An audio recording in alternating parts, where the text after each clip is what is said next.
సంగతి కార్యక్రమానికి స్వాగతం. నేను సుమహిత. ఆంధ్రప్రదేశ్లో పీసీసీ అధ్యక్షులు వైఎస్ షర్మిల ప్రకంపనలు రేపుతున్నారు.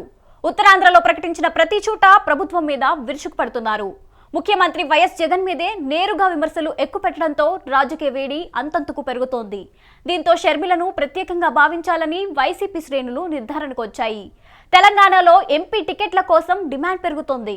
పార్టీ ఆఫీసులకు బయోడేటాలు తీసుకుని నాయకులు చక్కర్లు కొడుతున్నారు. ఇటువంటి విశేషాల సమూహారం ఇదండి సంగతి కార్యక్రమానికి స్వాగతం. ఆంధ్రప్రదేశ్ కాంగ్రెస్ అధ్యక్షురాలిగా నియమితురాలైన వైఎస్ షర్మిల ఎవరు వదిలిన బాణం? కొన్నేళ్ల క్రితం ఆమె జగనన్న వదిలిన బాణాన్ని అని చెప్పుకున్నారు. కానీ ఇప్పుడు అదే జగన్మోహన్ రెడ్డిని గురి చూసి ఆమె మాటల బాణాలు సంధిస్తున్నారు. ఆమె కాంగ్రెస్ అధినాయకత్వం వదిలిన బాణమా, లేక ఏపీలో వైసీపీ ప్రత్యర్థి పార్టీ అయిన తెలుగుదేశం పార్టీ అధినేత చంద్రబాబు నాయుడు వదిలిన బాణమా? వైఎస్ఆర్ కాంగ్రెస్ నేతలు అయితే షర్మిల వ్యాఖ్యలు చూస్తుంటే ఆమె చంద్రబాబు చివరి అస్త్రంలా కనిపిస్తున్నారని అంటున్నారు. ఆమె ఎవరి బాణమో తెలియదు, కానీ ఏపీ రాజకీయాల్లో ఆమె ఎంట్రీ మాత్రం రాజకీయ వర్గాల్లో ప్రకంపనలేని సృష్టిస్తోంది. అయితే షర్మిల రాక వల్ల తమకొచ్చిన ఇబ్బంది ఏమీ లేదని వైఎస్ఆర్ కాంగ్రెస్ నేతలు ధీమా వ్యక్తం చేస్తున్నారు.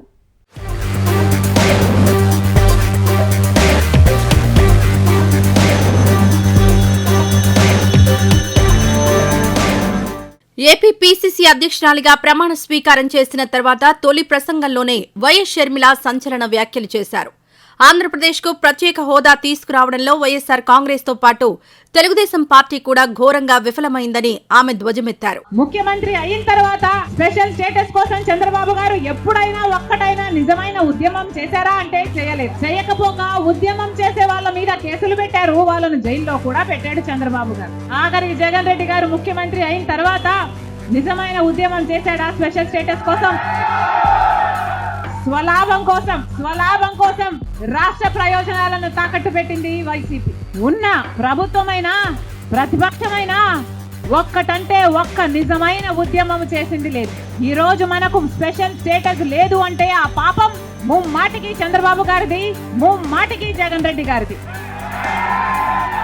స్వలాభం కోసం ఇద్దరు ప్రజల ప్రయోజనాలను తాకట్టు పెట్టారు. టీడీపీ అంతే, వైసీపీ అంతే. దొందే. అమరావతి రాజధాని అమరావతి అన్నాడు చంద్రబాబు గారు. సింగపూర్ చేస్తానన్నాడు. 3D గ్రాఫిక్స్ మొత్తం గుర్తుందా? 3D గ్రాఫిక్స్ చూపించాడు చంద్రబాబు గారు. పోనీ అమరావతి రాజధాని అయిందా అంటే అది కాలేదు. ఈ రోజు మనకు స్పెషల్ స్టేటస్ లేదు కదా, కనీసం ఒక ప్యాకేజీ కూడా లేదు. ప్రత్యేక హోదా కాదు కదా, కనీసం ప్రత్యేక ప్యాకేజీ కూడా తెచ్చుకోలేకపోయారని అన్నారు. కేంద్రంలో కాంగ్రెస్ పార్టీ అధికారంలోకి వస్తే వెంటనే ఏపీకి ప్రత్యేక హోదా ఇస్తామని రాహుల్ గాంధీ హామీ ఇచ్చారని ఆమె అంటున్నారు. రాహుల్ గాంధీని ప్రధానిగా చూడాలన్నదే తన తండ్రి కల అని, దాన్ని నిజం చేయడానికే తాను కాంగ్రెస్ పార్టీలో చేరానని షర్మిల అన్నారు. కాంగ్రెస్ సిద్ధాంతాలు నచ్చడం వల్లనే ఆ పార్టీలో చేరానన్నారు. కాంగ్రెస్ విజయం కోసం కష్టపడతానని అన్నారు.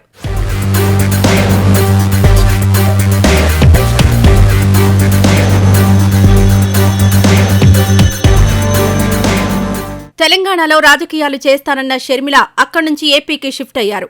దీని వెనుక రాజకీయ కుట్ర ఉందన్నది వైఎస్ఆర్ కాంగ్రెస్ నాయకత్వం అనుమానం. కుటుంబాలను చీల్చడంలో చంద్రబాబు నాయుడు, కాంగ్రెస్ పార్టీలు రెండూ ఒక్కటేనని వైసీపీ నేతలు ఆరోపిస్తున్నారు. కుటుంబాలను చీల్చే కుట్రలు జరుగుతాయని షర్మిల పీసీసీ ప్రెసిడెంట్ కాకముందే జగన్మోహన్ రెడ్డి ఆరోపించడం గమనార్హం. పీసీసీ అధ్యక్షురాలైన షర్మిల ఏపీలో అధికారంలో ఉన్న తన సోదరుడు జగన్మోహన్ రెడ్డి ప్రభుత్వంపై తీవ్రమైన విమర్శలే చేశారు. చంద్రబాబు నాయుడు 2 లక్షల కోట్లు అప్పులు చేస్తే జగన్మోహన్ రెడ్డి ప్రభుత్వం అన్ని రకాల అప్పులు కలుపుకొని మొత్తం మీద ఏపీ అప్పులను 10 లక్షలకు పెంచారని తీవ్రమైన వ్యాఖ్య చేశారు. ఇంతకాలం చంద్రబాబు నాయుడు అండ్ కో చేసిన ఆరోపణనే షర్మిల చేయడం విశేషం.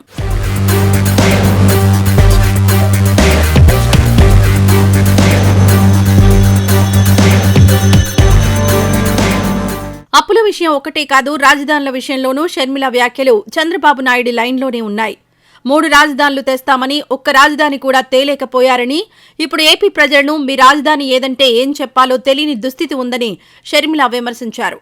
3 రాజధానుల అంశంపై సుప్రీంకోర్టులో విచారణ జరుగుతున్నందునే అది ఆలస్యమవుతోందన్నది బహిరంగ రహస్యం.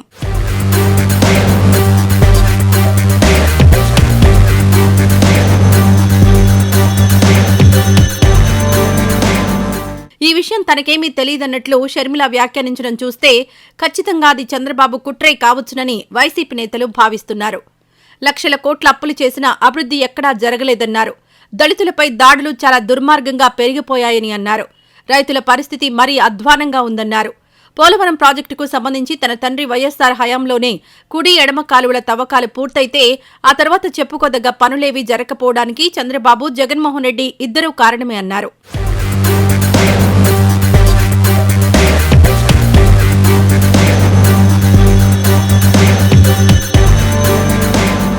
తెలుగుదేశం, వైఎస్సార్ కాంగ్రెస్ పార్టీలు రెండు కూడా బీజేపీతో కుమ్మక్కై రాజకీయాలు చేస్తున్నాయని షర్మిల నిప్పులు చెరిగారు. ప్రత్యేక హోదా కోసం ప్రతిపక్ష నేతగా దీక్షలు చేసిన జగన్మోహన్ రెడ్డి అధికారంలోకి వచ్చాక చెప్పుకోదగ్గ ఉద్యమం ఏమీ చేయలేదన్నారు. వైసీపీ, టీడీపీలు రెండింటికి కలిపి 25 లోక్సభ స్థానాలున్నప్పటికీ కేంద్రంపై ఒత్తిడి తీసుకురావడం లేదని షర్మిల విమర్శించారు.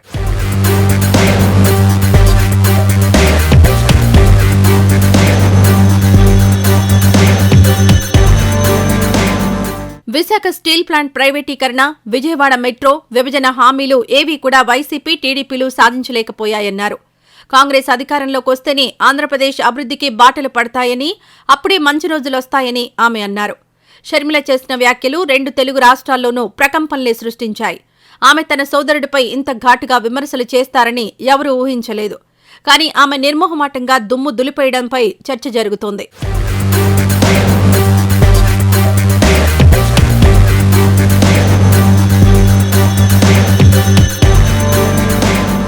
షర్మిల యాస, భాష గతంలోలా లేవని వైసీపీ అంటోంది.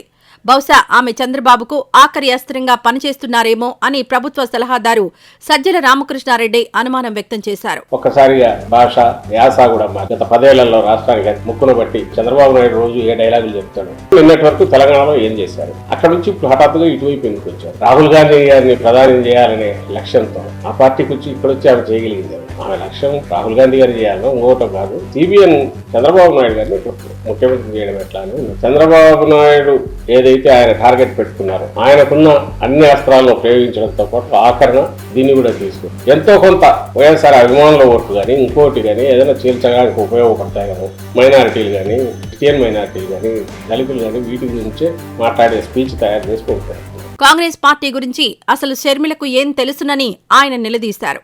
ఆంధ్రప్రదేశ్కు నష్టం చేసిందే కాంగ్రెస్ కాగా ప్రత్యేక హోదాని ఇస్తామన్న కాంగ్రెస్ చట్టంలో ఎందుకు పెట్టలేదో చెప్పాలని వైసీపీ నేతలు ప్రశ్నిస్తున్నారు. తన తండ్రి మరణాంతరం ఆయన పేరును ఎఫ్ఐఆర్లో చేర్చి వైఎస్ కుటుంబాన్ని అనేక విధాలుగా వేధించిన కాంగ్రెస్లో ఆమె ఎందుకు చేరారో అర్థం కావడం లేదంటున్నారు వైసీపీ నేతలు.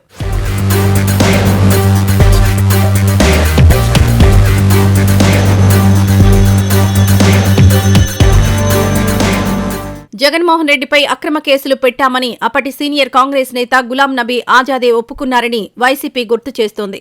కాంగ్రెస్ దుర్మార్గాల గురించి గతంలో స్వయంగా షర్మిలే విమర్శలు చేశారు. తన తండ్రి చనిపోయిన తర్వాత ఆయన పేరును ఎఫ్ఐఆర్లో చేర్చిన దుర్మార్గ పార్టీ కాంగ్రెస్ అని గతంలో షర్మిల తిట్టిపోశారు. అటువంటి కాంగ్రెస్ పార్టీలో చేరి ఏం సాధించాలనుకున్నారని షర్మిలను నిలదీస్తున్నారు విశ్లేషకులు. మొత్తానికి షర్మిల ఎంట్రీతో ఏపీ రాజకీయాలు కొత్త పుంతలు తొక్కేలా కనిపిస్తోందంటున్నారు రాజకీయ పండితులు.